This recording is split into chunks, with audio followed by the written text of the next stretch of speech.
There's a letter you've been writing in your head for years. You wrote it at 2 a.m., staring at the ceiling.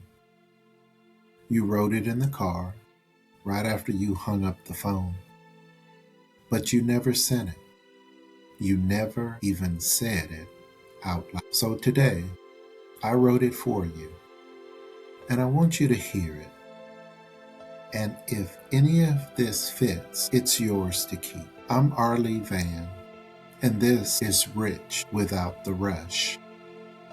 And here's the letter. To my child, I need to say some things I've never said. Sit with me just for a minute. First, the part that's always true is that I love you, and there's nothing you can do to change that.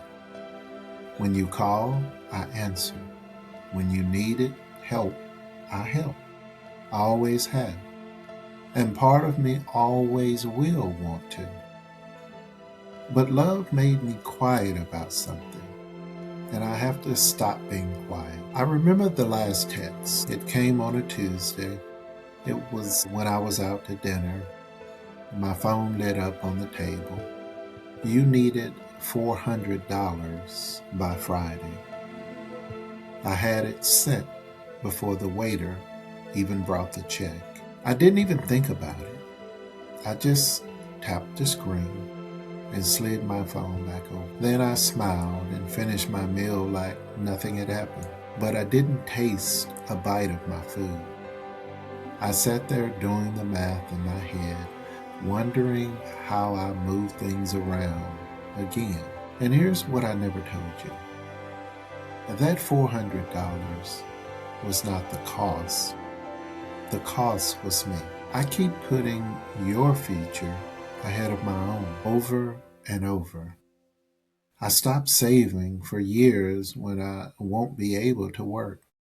And I told myself that that was love. It wasn't only love, some of it was fear. I was so scared of the hard talk, the one we're having right now. I kept the peace by keeping a secret, and the secret was eating me alive. So here it is. I'm not going to stop loving you, not ever. But I'm going to stop something. I'm going to stop pretending I can carry your whole life and mine at the same time. My back can't do it anymore. And honestly, it was never mine to carry. This is not me giving up on you.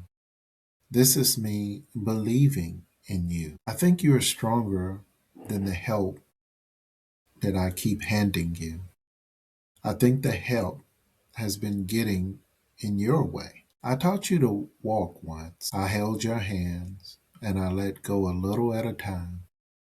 Somewhere along the road, I forgot how to let go. Holding on too tight became its own kind of harm. So I'm learning to let go again, not because I love you less, because I love you right. Scriptures talk about training a child up in the way they should go.